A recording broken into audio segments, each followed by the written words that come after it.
Okay, so I want to talk about a power system that's going under the radar a little bit in One Piece. We know about devil fruits and Haki, but we're starting to discover a new power system surrounding innate elemental powers. To list them off, the most concrete elemental bending is in the Minx tribe, where all Minx can control something called Electro. This is actually how you would distinguish some of the other human animal-like characters from Minx. The origin of this power is unknown, but I have a deeper dive on this in a different video. The next one is the most recent confirmation, firebending from the Lunarians. We know nothing about the Lunarians, also something I want to talk about in a different video, but we do have some interesting examples of innate fire control like Sanji and Luffy. Also Zoro and Kinemon who can cut fire, which sounds like it could be a swordsman technique, but what if it's derived from some Lunarian-like source? The next one is fishmen, who can manipulate water, which originally I kind of brushed off as like, of course they can do cool shit with water. They are fish.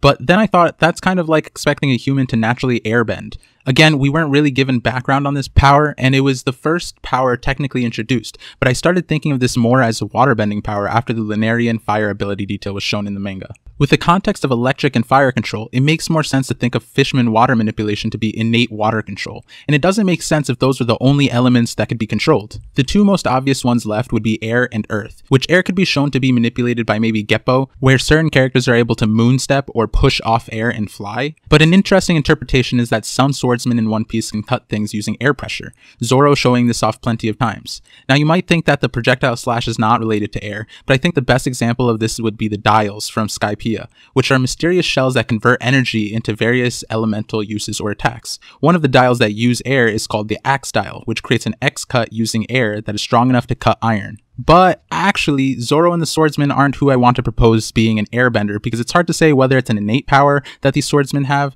but also I'll go into Zoro in the next video. The person I primarily think might be the best example of airbending is Dragon. I know what you're saying, huh? What? But yeah, think about it. Both times we saw him in Goa and Logtown, there was tremendous windstorm that was clearly controlled by the mysterious drag. Yes, I know it could be a devil fruit, but I feel like a wind devil fruit would be really well known and insanely powerful for sailing.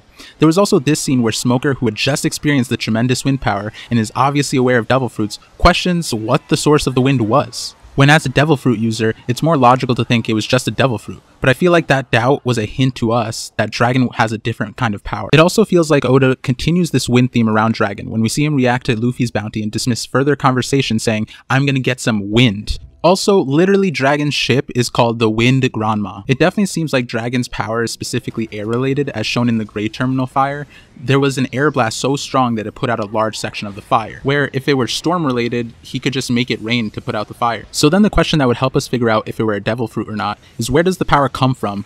And are there other examples similar to Dragon? I have a theory about Dragon and Garp that makes so much sense, and it has to do with their origin. I'll share soon.